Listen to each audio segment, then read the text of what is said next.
항암 치료 효과를 증폭시키는 방사선 민감제를 개발하고 있는 VS팜텍 박신영 대표님이십니다. 큰 박수 부탁드립니다. 안녕하십니까. VS팜텍 대표 맡고 있는 박신영입니다. 압도적 전 세계 1위 암 연구 기관인 엠드 앤더슨이 저희 팀에게 임상을 하자고 작년 하반기에 연락이 왔습니다. 작년 하반기에 J&J와 노바티스에서는 잘못 얘기했습니다. 아스트라제네카와 J&J에서는 저희 팀에게 각사의 엑셀레이팅 프로그램에 들어오라고 초청을 주셨고요. 노바티스는 저희와 같이 공동 연구 개발하자는 말씀이 올해 6월 달에 작년 9월에도 있었습니다. 어떤 연유 때문에 그런 일이 있을까요? 지금부터 소개 말씀드리도록 하겠습니다. 저희 회사는 2018년도 11월에 한국에서 원자력 의학원이라는 방사선 민감제 혹은 방사선 치료를 연구하고 있는 전문 기관과 손을 잡았습니다. 그때 저희가 봤던 기술은 방사선 치료를 할 때 약을 투약을 추가로 해서 또는 병용 투약을 해서 방사선 치료 시에 암세포 사망 효과를 증폭시키는 약을 그 해당 기술을 보고 저희는 기술을 가져와서 해당의 방사선 치료와 관련되어 있는 기전을 연구하기 시작했습니다. 다행히도 현재는 저희가 6년 정도 지났는데요.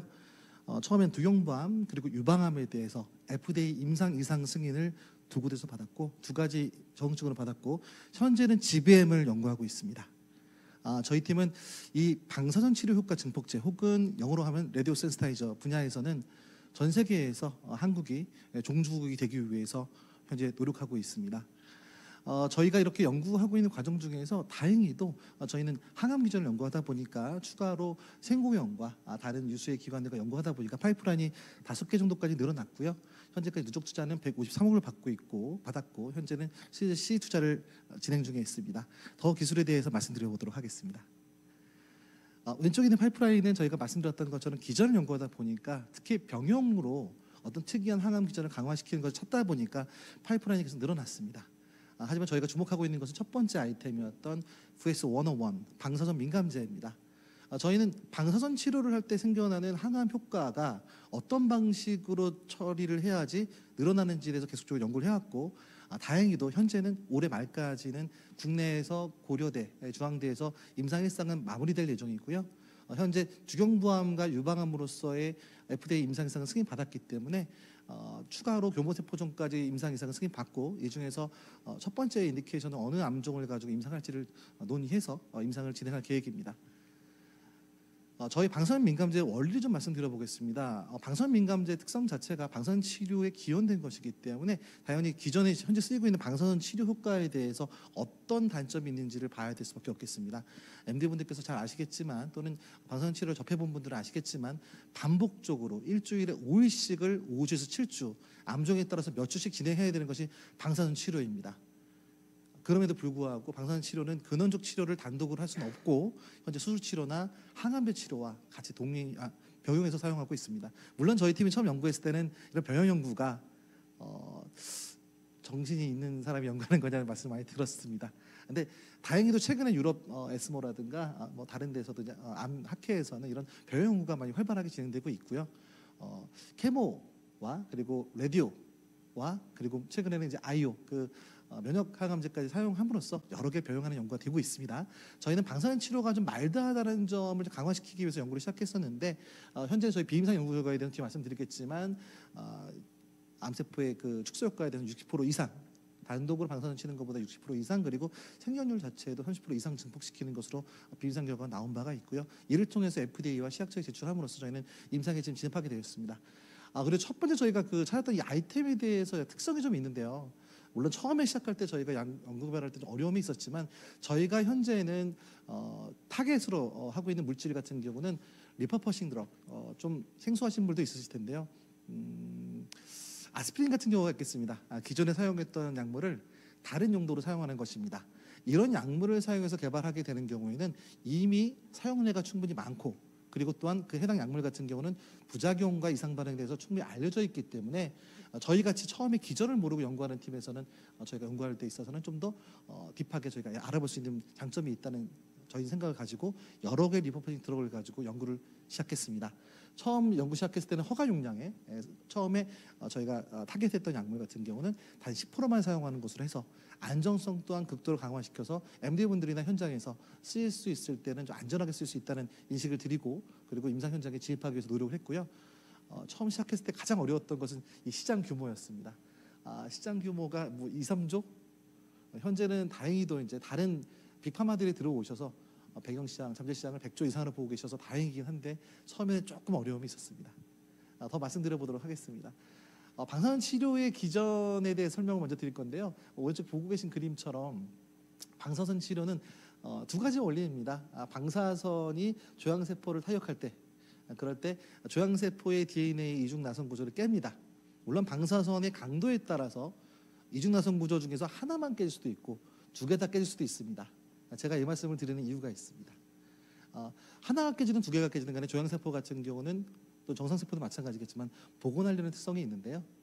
그러면 복원하지 않게끔 해야 조양세포가 사멸되기 때문에 또는 조양세포 사멸에 대해서는 알려져 있는 반응인 에이팝토시스, 조양세포의 세포 자멸사가 일어나게 되기 위해서 반복적으로 칩니다. 아까 제가 말씀드렸던 것처럼 이 방사선 치료는 좀 지난합니다. 5주 동안 7주 동안 일주일에 5일씩을 맨날 치료받다 보면 되게 부작용보다도 어려움을 토로하시는 환자분이 매우 많았습니다. 자, 이런 어떤 직접적으로 조양세포 사멸에 관여하는 이 이중나선 구조를 깨는 것 외에도 밑에 보고 계신 장표처럼 그 조양세포 내에서 방사선을 쬐었을 때는 활성산소종이 좀 늘어남으로써 ROS라고 부르는데요. 그냥 결국에는 전자의 일종이라고 보시면 되겠습니다. 일반인분들께 보시기에는 산소가 많이 발생한다고 이해해 주시면 좋겠고요. 그렇기 때문에 전자 전달 체계가 교란이 일어나서 조양세포의 생장의 억제 또는 내부에서 체계의 혼란이 오도록 되어 있습니다. 저희 의약품은 먼저 위에 보시는 것처럼 IAP는 조양세포의 에포토시스, 한국어로 세포의 자멸사와 관련된 것을 에포토시스라 부르는데요. 이거를 항암 치료를 받을 때 조양세포는 죽지 않으려고 또는 내성을 만들기 위해서 8종의 IAP 프로틴을 내는 것으로 알려져 있습니다. 이 중에서 저희 VS101 같은 경우는 5종 이상의 IAP 프로틴을 제어함으로써 내성을 가지는 것을 방해하고 이 중에서 특히 방사선 내성과 관련되어 있는 프로틴인 서바이빈 같은 경우를 효과적으로 제어함으로써 저희는 방사선 치료가 그대로 세포 사멸을 갈 수 있게끔 도와드리는 역할을 IAP 이니비팅 효과로서 도와드리고 있습니다. 또한 저희 약을 투약했을 때는 ROS가 체내에 더 추가적으로 발생하는 것으로 알려져 있습니다. 이 기존 말씀은 좀 넘어가도록 하겠습니다. 아까 제가 소개에 말씀드렸던 것처럼 이 왼쪽에 보이시는 8종의 그 프로틴들이 조양세포가 내성을 발휘하기 위해서 내는 IAP 프로틴의 일종을 보고 계신데요. 이 중에서 제가 파란색 칠해놨던 서바이빈이라든가 이런 프로틴들 같은 경우는 방사선치료 내성에 직간접적으로 관련되어 있다고 알려져 있습니다. 구글 치시면 나오는 거니까 뭐 사진 찍으셔도 되고 뭐 보시면 좋겠습니다. 네. 이 자료 사실 말씀드리려고 오늘 나왔습니다. 왼쪽에 있는 그래프 말씀드리겠습니다. 저희 팀은 개발 행정과 임상에 대해서 경험이 있는 팀이요. 한국에 있는 원자력 이화공 같은 유수한 이런 개발력, 기술력 갖고 있는 공공기술을 가지고 사업화하기 위해서 저희 팀을 만들었습니다. 왼쪽 그래프 설명드려보겠습니다. 검은 라인이 방사선 치료만 했을 때의 날짜가 지나감에 따른 조양세포의 크기 변화를 보고 계십니다. 네. 그리고 왼쪽에 있는 왼쪽 그래프에서 왼쪽에 있는 걸 보시면 저희 약을 투약했고 그리고 아무것도 투약하지 않았을 때의 조양세포의 크기 변화를 보고 계십니다. 저희가 마우스에 조양세포를 심었을 때 그래프를 보고 계십니다. 그럼 검은색 그래프와 왼쪽 그래프를 보시고 나서 저 검은색 그래프의 오른쪽을 보시면 저희 약을 투약하고 방사선을 병용했을 때의 조양세포의 크기 변화를 보고 계십니다. 보시는 것처럼 즉각적으로 10일 이전에는 조양세포의 크기가 방사선만 단독 처치했을 때보다 더 낮아지는 걸 확인하실 수 있죠. 오른쪽에 보이시는 것처럼 30일까지는 조양세포의 생장이 효과적으로 제어되는 걸 볼 수 있겠습니다. 자, 저희 약은 왼쪽 그래프의 왼쪽에 있는 선처럼 약을 단독으로 투약했을 때는 아무런 변화가 없습니다. 제가 초기에 말씀드렸을 것입니다. 저희는 리퍼버싱 드럭 가지고 개발을 하고 있습니다. 이미 사용되는 약 가지고 개발하고 있습니다. 사람한테 임상을 했을 때도 약 단독으로는 아무런 효과가 없길 바랬습니다. 그래서 저희는 많은 용량을 가지고 실험했고요. 현재 임상일상 결과는 다 나오지 않았고 한 분이 남아 계시긴 하지만 아무런 이상 반응이 다행히도 없었고 미국에서도 FDA에서도 주경부암 같은 생소한 암이긴 하시겠지만 만이 아니라 유방암이라든가 다른 암종에 적용할 때도 다른 약들과 병용했을 때 안전하다는 판단을 하고 계십니다. 그래서 저희는 지금 다른 암종으로 추가 연구를 하고 있는 상황이고요. 그래서 보시는 것처럼 10일 이전에는 조양세포의 즉각적인 축소 효과, 그리고 30일까지 생장 저해 효과를 보실 수 있습니다. 오른쪽에 있는 그래프는 생존율 그래프입니다. 뭐 임상 연구하시는 논문 보시면 이런 그래프 흔하게 나와 있는데요. 마찬가지입니다. 이 검은색 그래프는 방사선만 단독 처치했을 때, 왼쪽에 있는 부분 같은 경우는 저희 약을 투여하거나 아무것도 투여하지 않았을 때, 오른쪽 같은 경우가 방사선과 저희 VS101 방사선 민감제를 병용 사용했을 때의 생존율을 보고 있습니다. MD분들께서는 명징하다라고 말씀해 주고 계시고요. 그룹별로. 자, 이거는 처음 저희가 예전에 연구한 것입니다. 최근 연구 결과를 보여드리겠습니다. N사에서 되게 관심을 보여주셨는데요. 요건 색깔이 조금 다릅니다. 주의 깊게 봐주십시오. 제가 노란색 그래프 말씀드려 보겠습니다. 노란색 그래프는 방사선 처치만 했을 때 조양세포의 크기 변화입니다. 아까보다 그래프 약간 양상이 다르실 겁니다. 왜냐하면 저희가 휴먼 임상, 사람한테 임상할 때랑 비슷하게 해서 4주에 걸쳐서 나눠서 쐈기 때문에 좀 마일드하게 쐈습니다. 자, 노란색 그래프가 방사선을 쬐을 때 조양세포의 크기 변화라고 한다면, 오른쪽 밑에 이제 파란색 선 한번 봐보겠습니다. 파란색 선은 두경부암과 유암에서 동시에 쓰이는 파크리탁셀이라는 최근에 개발돼서 허가받은 항암제입니다. 저희는 이 그래프는 현재 아까 보여드렸던 그래프는 두경부암이었고, 제가 지금 보여드리고 있는 그래프는 삼중음성 유방암에서의 자료를 보고 계십니다. 삼중음성 유방암에서 저 파란색 선은 파크리탁셀과 방사선 치료를 병용했을 때 조양세포가 저 정도로 줄어든다는 것을 보고 계십니다. 밑에 있는 저 남색 선을 보도록 하겠습니다. 남색 선이 저희가 제안하고 있는 VS101과 방사선을 병용했을 때 크기 변화입니다. 항암제에 썼을 때보다도 이왕 예전에 그 20년간 쓰였던 약에 저희 방사선 민감제 하루 허용 용량의 10%만 썼을 때 항암제보다 더 좋은 효과를 보였습니다. 밑에 있는 보라색 선 보시겠습니다. 저희가 임상에 진입하기 위해서는 당연히 기존에 쓰이고 있는 약과 저희 약을 추가했을 때에도 추가적인 효능이 있다고 밝혀서, 그러고 나서 뒤에 저희가 대체하기 위해서는 그 다음 연구를 해야 되기 때문에 저희가 보시는 것처럼 보라색 선까지 연구된 결과를 저희가 드렸고요. 이 그래프로 저희는 FDA에서 저희 약은 다른 유방암에 쓰이고 있는 항암제와 병용하여도 안전하고, 물론 저희가 제출하지 않은 자료로 안전성을 저희 입증했고, 유방암에서의 임상 승인을 받았습니다. 임상 예상 승인을 받았습니다. 예, 다음 연구에 대해서 자료를 보여드리기 전에 저희가 가는 방향성을 말씀드려보겠습니다. 저희는 CRT, 케모테라피, 항암제와 방사선을 병용하고 있는 현 시장의 움직임을 알고 있습니다. 여기에 저희 같은 경우는 항암제를 대체할 수 있는 방사선 민감제를 제안하겠습니다. 그리고 또한 밑에 보시는 것처럼 저희가 지금 아직 연구 결과를 보여드리지 못했는데요.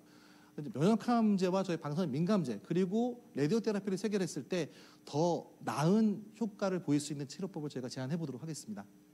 저희는 앞으로 현재까지 방사선 치료를 할 때 라디오 메디컬 기기로 쓰는 것과 내부의 방사선 동위원소를 체내에 주입하는 방식, 어떤 유형의 방사선 치료든 간에, 그리고 다양한 고용감종, 저희가 지금 연구 결과를 승인받은 건 2개만 보여드렸지만 두경부암, 얼굴에서 방사선 치료만 하는 환자분들과 유방암 같은 경우는 어떻게 저희가 라벨을 받았냐면, 케모테라피, 그 항암제를 사용할 때 불용성 환자에 대해서 받았습니다. 불용성 환자에 대해서 라디오 테라피를 받는 환자분한테. 그렇기 때문에 저희는 폐암이나 다른 암종으로 썼을 때도 마찬가지로 들어갈 생각이고요. 그래서 방사선 치료 유형에 상관없이, 그리고 다양한 고용암종한테, 모든 환자한테 방사선 민감제를 저희가 제안코자 하고, 처음 시작은 안전한 VS101 원래 쓰였던 약의 단 10%만 쓰는 것으로 임상 현장에 저희가 도움을 드리고요.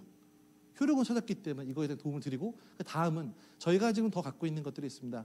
저희는 아직도 전 세계적으로 봤을 때 이 방사선 민감제가 어떤 기전인지 정확하게 다 알고 있지 않다고 생각합니다. 저희 팀만의 문제가 아니라고 생각합니다. 하지만 자신 있게 말씀드릴 수 있는 것은, 저희는 몇 가지 요소에 대해서 연구된 것들이 있고, 다른 팀들보다는 방사선 치료를 강화시킬 수 있는 요인에 대해서 더 많은 연구가 됐다고 자부합니다. 저희는 2019년도에 이미 방사선 민감제 후보군 2개를 병용한 걸 가지고 이미 인비보 시험을 갖고 있는 것이 있고, 현재 3개까지 늘려놓은 상태입니다. 그래서 복합제를 개발하고, 향후에는 이 완벽하게 저희가 이해한 기전을 바탕으로 저분자 화합물을 새로 디자인해서 새로운 방사선 민감제를, 운이 좋다면 독성이 없는 걸 찾을 수 있겠죠. 이렇게 개발하는 것이 저희 방사선 민감제 프로젝트의 방향성입니다. 과거에 레물리미드 같은 어떤 탈리도마이드의 약을 가지고 다발성 골수종의 약을 만드시고, 그리고 제형 병정에서 이런 성공했던 BMS 사례가 있습니다. 운이 좋아서 저희도 한국에서 BMS 쪽에서 있는 대회에 저희가 들어가서 최근에 선정되어서 BMS 본사에 자료를 넘기기도 했습니다. 시간이 없어서 좀 빨리 넘어가겠습니다만은, 대다수의 의사분들, 레디오 온콜로지스트 분들 같은 경우는 이 방사선 민감제 개발할 때는 경구용 제제, 먹을 수 있는 제제로 개발하시길 원하시고 이런 주입형 주사용 같은 경우는 조금 선호하지 않는 경향성을 보이고 계시고요. 그리고 아쉽게도 저희 아까 IAP 프로테인에 대한 말씀을 드렸는데 그 선도적으로 퍼스트 클래스로 가고 있는 머크사의 제미나판트 같은 경우는 그 중에서 선택했던 IAP 프로테인 한두 개 정도만 이네비팅 시키는 것으로서는 좀 약간 주춤한 상태고 저희가 이상으로서 지금 들어가 있는 상태에서는 전 세계적으로 3, 4위 정도의 개발 속도를 보이고 있습니다. 다행히도 전 세계적으로 이 방사선 민감제 시장 같은 경우는 100조 이상으로 예상된다고 말씀 듣고 있고 개발 플랜은 다음과 같습니다. 저희가 한국만이 아닌 해외에서 기술이 개발 진도를 충분히 만들어내고 이런 글로벌 파트너십을 통해서 아까 제가 소개 말씀드렸던 엠데너슨, J&J, 노바티스 그리고 기타 회사들과 지금 얘기를 나누고 있습니다. 타겟은 1조에서 3조 정도 기술 이전됐던 사례가 있는데요. 저희는 1조 원 이상 하는 것을 타겟으로 해서 내년에는 저희가 한국에서 좀 기술 이전 사례, 방사선 민감제 분야에서 기술 이전 사례를 좀 만들어낼 수 있도록 할 것이고 꼭 말씀드리고 싶은 게 이 한국의 공공기관이나 학교에 있는 기술도 전 세계적으로 통할 수 있다는 것을 반드시 보여드릴 걸 약속드리며 저는 방사선 민감제가 한국이 종주국이 되도록 하겠다는 말씀 꼭 드리겠습니다. 경청해 주셔서 감사합니다. 네, 발표 감사합니다. 이번에도 온라인으로 올라온 질문 몇 개만 드려보겠습니다. 혹시 장기적으로도 암세포 억제 효과가 확인되었는지, 혹시 효과가 있는 것을 입증한 최장기간이 어떻게 되는지 궁금하다고 질문 주셨습니다. 우선은 이게 장기로 말씀을 드리려면 아까 보여드렸던 자료를 보여드릴 수밖에 없는데요. 우선 저희가 마우스 시험했던 거를 보여드릴 수 있겠습니다. 여기서 보시면 이제 50일까지겠죠. 이게 이거로 보면 생존율 데이터의 날짜를 확인할 수 있으시겠지만 왼쪽에 있는 그래프 보시면 위에 투머 사이즈라고 왼쪽에 써 있을 겁니다. 세로치기 보시는 것처럼 1,500mm 이상 커지게 되면 동물윤리법상 이게 터미네이션 이게 돌아가셔야 된다고 말씀을 드리느라 해야 돼서 이게 이제 더 이상 할 수가 없습니다. 그리고 저런 조건이 아니라면 더 할 수는 있습니다. 이 지금 보여드리고 있는 이 장표를 왜 보여드리냐면 저희가 단 3일만 처치한 것이거든요. 아까 제가 유방암, 3중 음성 유방암 보여드렸던 것처럼 이렇게 4주로 늘릴 수 있기 때문에 이거는 저희가 더 늘리거나 약을 더 많이 쓰거나 더 할 수는 있습니다. 하지만 마우스 실험을 이렇게 여러 번 하는 것보다 지금 저희는 임상에 대비한 상황이기 때문에 임상 연구를 통해서 나중에 보여드리도록 하겠습니다. 여기서 하나만 더 보고 말씀드리면 약을 더 쓰거나 방사선 더 세게 하면 당연히 조형세포가 떨어지겠죠. 예. 그래서 더 살릴 수는 있겠지만 저희가 쥐를 계속 그렇게 할 수는 없기 때문에 정해진 한두 달 정도에서 항상 끝내는 걸로 실험을 하고 있습니다. 네. 또 비슷한 질문들이 몇 개 올라오고 있는데 방사선 치료에 함께 투여되었을 때 효과가 향상되는 약으로 이해를 했습니다. 근데 방사선 치료를 대체하는 새로운 치료법이 나올 가능성은 없는지 최근 치료법 연구 현황이 궁금합니다. 또 이와도 이제 비슷하게 다양한 기술이 개발되고 있는데 방사선 치료제 자체가 대체되거나 비중이 줄어들 가능성에 대해서 어떻게 생각하시는지 답변 부탁드립니다. 먼저 항암 치료 3가지 말씀드리면 아시겠지만 수술이 있고 약물요법, 항암제 쓰시는 방법과 그리고 방사선 치료 이 3가지를 섞어 쓰시다가 그냥 명확 항암제 같은 경우 좀 약간 다르시니까 이렇게 4가지 섞으시는 걸로 가고 있다고 생각하고 있고요. 이 중에서 이제 암의 종류에 따라서 처치하는 표준 치료법이 좀 바뀌시고 있고 하긴 하지만 방사선 치료만 약간 포커싱해서 말씀을 드리면 저희도 장사를 해야 되니까요. 방사선 치료는 이렇게 되고 있습니다. 메디컬 분야 쪽에서는 짧은 시간 동안 세게 때리는 것으로 개발이 되고 있습니다. 그리고 개복 수술을 통해서 직접 장기에 때리는 방식으로도 개발이 되고 있고요. 그 중에서 가장 유명한 거는 중성자 치료제입니다. 그건 좀 더 세밀하게 칠 수 있고 짧은 시간 동안 강하게 출력을 낼 수 있기 때문에 그쪽 연구가 되고 있는데 사실 저희는 방사선 치료의 기본 원리를 강화시키는 것이기 때문에 사실 같이 병행해서 갈 수 있는 분야라서 큰 문제는 없고요. 그리고 하나 꼭 말씀드리고 싶은 건 제가 아까 굳이 언급을 하지 않았습니다만 방사선 치료의 유형을 제가 언급을 했는데 이 방사선 치료의 유형 중에서 메디컬 디바이스를 활용한 치료법도 있지만 방사선 동위원소를 체내에 주입하는 움직임이 있고 사실 아까 제가 언급했던 몇 개의 회사들 같은 경우는 이 방사선 의약품 쪽으로 가시려는 분들이 저희와 협업을 하시려는 분들이 계십니다. 그래서 아무래도 그렇게 협업을 했을 때에도 저희 생각에는 방사선을 내는 동위원소를 주입하든 방사선을 의료기기로 쏘든 간에 기본적인 원리가 같기 때문에 저희 생각에는 저희가 쓰임새가 줄어들기보다는 오히려 시장이 커지면 저희 역할도 더 그거에 따라서 같이 보조해서 나갈 수 있을 거라 기대를 하고 있습니다. 예, 답변이 됐으면 좋겠습니다. 네. 혹시 또 현장 질문 있으실까요? 없으시면 온라인 질문 하나만 더 드리고 마무리하도록 하겠습니다. 우리 회사가 개발하고 있는 방사선 민감제를 쭉 설명해 주셨는데 물질 특허를 획득하셨는지 이 개발한 연구한 거에 대한 보호 방안이 궁금합니다. 예, 저희는 물질 특허 만료된 아이템을 가지고 먼저 용도 특허를 받아서 시작을 했고요. 그 외에도 용도 특허가 갖고 있는 것이 몇 개가 더 있습니다. 현재는 저희가 개발하면서 물질 특허를 만들어내가고 있는 과정 중에 있고, 제가 아까 레블리미드의 개발 전략을 말씀드린 적이 있는데, 레블리미드 같은 경우가 다발성 공수종에서 1차, 2차 치료제 병용으로 엄청나게 많이 쓰이고 있는 약입니다. 그 개발이 저희 개발 전략과 같습니다. 어떤 방식이냐면 탈리도마이드가 안 좋았던 그 소식을 아실 겁니다. 탈리도마이드가 다발성 골수종에서 용도 특허를 갖고 있습니다. 근데 해당 아이템을 가지고 다발성 골수종의 항암제로 개발되었고, 향후 그 뒤에는 레블리미드라고 그 제형을 좀 바꿔서 저희가 하려는 것처럼 바꿔서 새로운 물질 특허를 만들어내서 약을 만드셨는데요. 저희 팀 또한 마찬가지입니다. 그런 방식으로 할 생각이고, 저희 아이템들 중에서 어떤 아이템들 같은 경우는 이미 저희가 해당의 방식으로 501 같은 암전 억제제 같은 경우는 백본이 되는 아이템을 제형을 바꿔서 지금 이미 개발 물질 특허를 득했던 경험도 갖고 있습니다. 예, 답변이 됐길 바랍니다. 많은 관심 부탁드리겠습니다. 네, 답변 감사합니다. 그럼 이것으로 두 번째 기업의 순서도 마무리하겠습니다.